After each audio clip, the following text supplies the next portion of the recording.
Assalamualaikum warahmatullahi wabarakatuh. Para sedulur sedoyo, para master mbak ter para master mbak ter dimanapun kalian berada, para subscriber, para netizen. Kali ini saya akan menjabarkan tentang membuka mata batin, ya. Jangan membuka hati saja. Kalian pintar dalam membuka hati untuk seseorang yang kalian sukai, tapi kalian mencoba-coba membuka mata batin tanpa bimbingan spiritual, tanpa bimbingan ahli spiritual. Wow.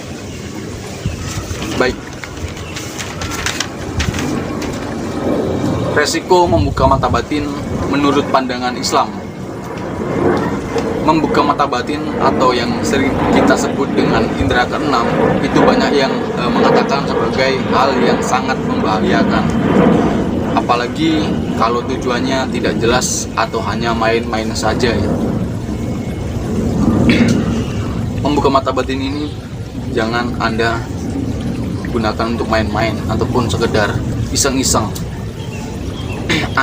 Kalian harus tahu bahwasanya ada beberapa banyak, ya, maksudnya efek samping daripada membuka mata batin tersebut.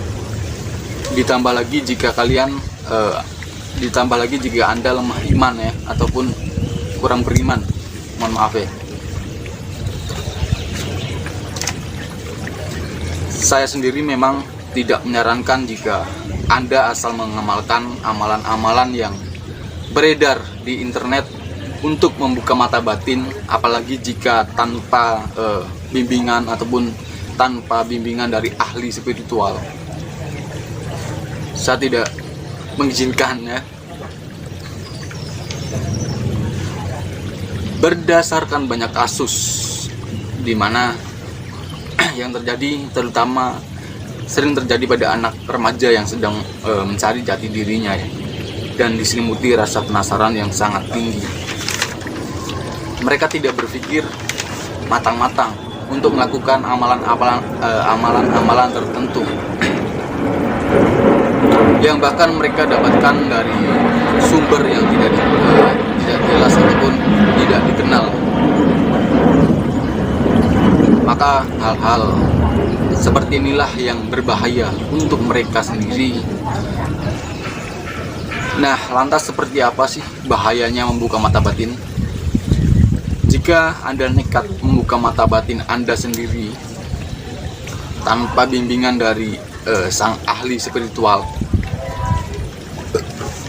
Baik, sebelum saya melanjutkan ke jenjang ke depan, alangkah lebih baiknya para master mbak ter dimanapun kalian berada, para sedulur sedoyo dimanapun kalian berada, para subscriber, para netizen dimanapun kalian berada, silahkan yang belum subscribe, yang baru bergabung, silahkan saya mohon keikhlasan untuk subscribe, dan jangan lupa nyalakan tombol lonceng agar kalian senantiasa mendapatkan video-video terbaru, update video terbaru dari saya.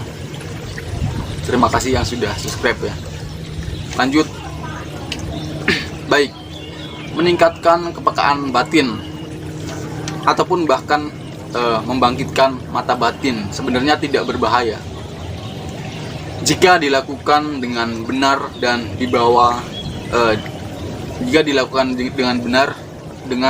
dan dibimbing oleh ahlinya, ya, ahli spiritual tentunya. Namun hal ini akan berbahaya jika Anda mencoba-coba sendiri tanpa diawasi atau dibimbing oleh ahli spiritual. Dan berikut ini adalah bahayanya membuka mata batin bagi mereka yang tidak siap ataupun hanya sekedar iseng-iseng ataupun main-main, ya. 1. Membuka mata batin bisa membuat orang menjadi gila. Membuka mata batin hanya untuk main-main adalah kesalahan yang sangat fatal. Ibaratnya kamu penasaran dengan singa, tapi kamu sampai masuk ke kandangnya. Membuka mata batin harus siap luar dan dalam. Membuka mata batin harus siap luar dan dalam, alias fisik, mental, iman. Jika Anda tak punya kesiapan dari semua hal itu, resikonya sangat berat, karena bukan tidak mungkin Anda bisa menjadi gila. Tapi bukan gila karena cinta, kebanyakan gila di mana-mana itu karena asmara, karena cinta. Kalau ini gila karena setan. Nah, begitu dibukakan mata batin, seseorang pasti akan langsung merasakan perbedaan yang sangat nyata, yaitu mungkin lebih sensitif pandangannya, jadi bisa lebih luas memandang hal-hal yang bersifat gaib ya, banyak hal dan yang lain sebagainya. Makanya kita harus siap. Kalau kita nggak siap, maka itu akan menyiksa diri Anda sendiri. Lanjut tidak? Baiklah, saya lanjutkan. 2. Akan mengalami ketakutan dalam setiap detik ya. Akan mengalami ketakutan yang sangat berapa barusan? Kedua, akan mengalami ketakutan yang sangat luar biasa dan akan mengalami ketakutan di setiap detik. Bayangkan, mereka tidak berpikir seseorang matang-matang untuk melakukan amalan-amalan tertentu, makanya mereka mengalami ketakutan di setiap detik. Ketiga, lebih gampang diganggu makhluk halus ya. Selama ini kita hidup ya begitu-begitu saja, normal, dan tidak ada hal-hal aneh lainnya, terutama yang berkaitan dengan hal-hal gaib. Namun kehidupan seperti itu akan berakhir ketika dibukakan mata batin. Setan atau jin itu tahu mana-mana orang yang dibukakan mata batinnya. Tak sekedar tahu, mereka juga tertarik untuk mendekati orang itu ya, orang itu mengikuti kemanapun. Jadi setan, jin, dan makhluk halus lainnya itu tahu mana-mana orang yang dibukakan mata batinnya. Lalu mereka itu suka dengan orang-orang yang dibukakan mata batinnya, suka untuk mendekatinya dan suka untuk menggoda-goda mereka. Jika kalian tidak kuat iman atau kurang beriman, maka bisa jadi kalian akan dirasuki ataupun merasuki kalian ya.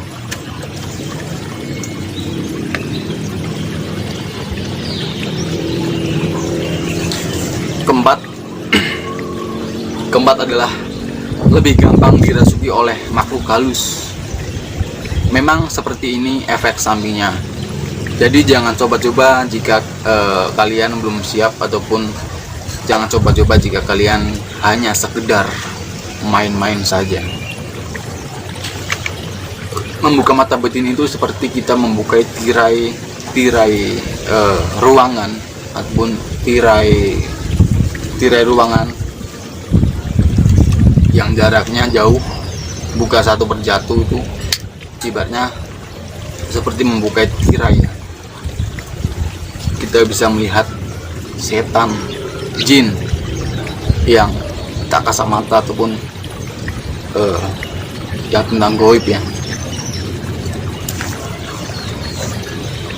Terkadang, ini kelima, terkadang mata batin tidak bisa ditutup kembali. Ya, terkadang mata batin tidak bisa ditutup kembali.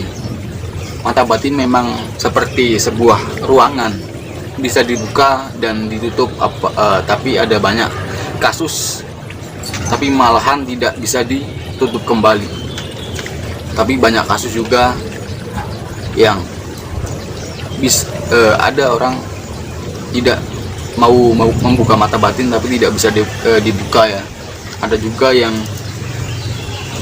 ingin membuka mata batin tapi tidak bisa ditutup, dan ada juga yang bisa dibukakan mata batin tapi tidak bisa ditutup kembali. Allahu alam. Mau tidak mau orang tersebut harus menerima resikonya dan seumur hidup akan membuka mata batinnya. Tapi biasanya orang yang dibukakan yang membuka mata batin dan tidak bisa ditutup kembali, biasanya mereka bisa mengatasinya dengan cara-cara tertentu ya. Memang tidak gampang ataupun tidak mudah ya. Memang membutuhkan waktu yang cukup lama. Maka dari sebab itu kita harus benar-benar tahu resikonya daripada tujuan-tujuan kita mau berbuat apa. Kita harus tahu dulu daripada resiko tersebut. Apakah yang kita lakukan itu sudah benar, dan apakah kita sudah yakin terhadap apa yang kita jalankan. Lantas bagaimana lanjutannya? Jangan lupa subscribe. Baik, video ini bukan untuk menakut-nakuti kalian, tapi video ini adalah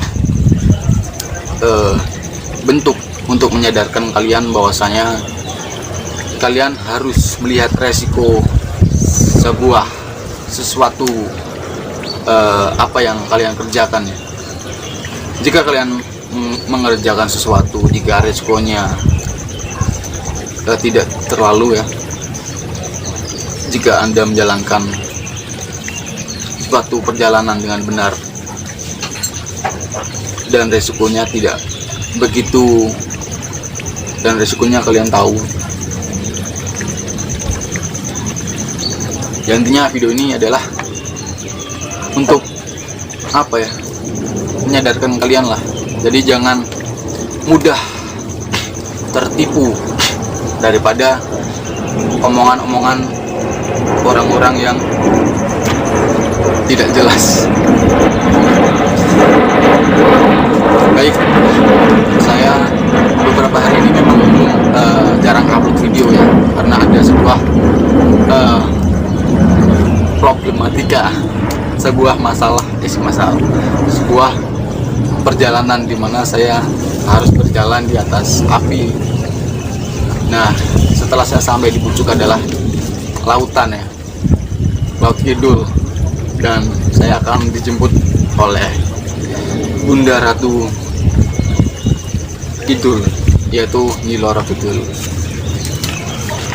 Baik, jika ada yang kurang paham dalam video saya, karena saya menggunakan teks ya, karena sudah saya rancang agar saya tidak salah gitu, tidak salah dalam mensiarkan, dalam menjabarkan bagaimana efek-efek samping daripada bahayanya membuka mata batin tanpa bimbingan dari ahli spiritual.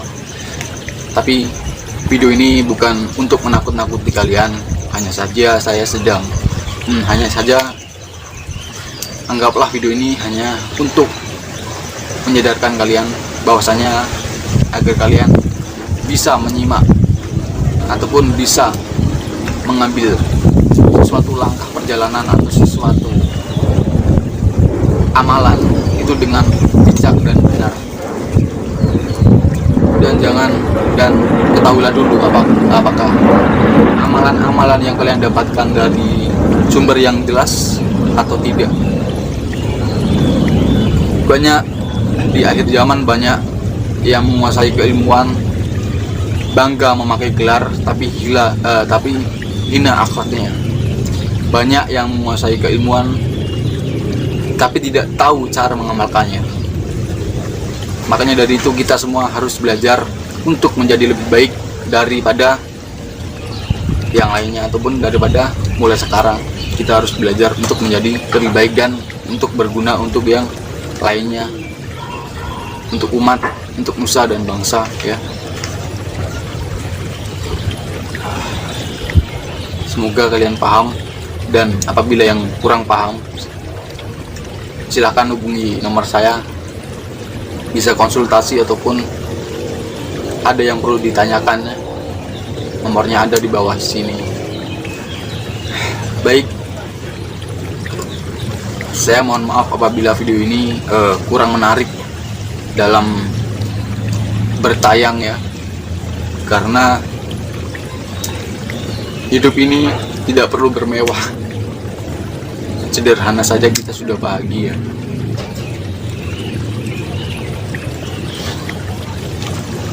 Terima kasih yang sudah subscribe dan sudah menonton. Semoga kalian paham dalam isi video ini. Saya akhiri, wabillahi taufiq wal hidayah. Wassalamualaikum warahmatullahi wabarakatuh.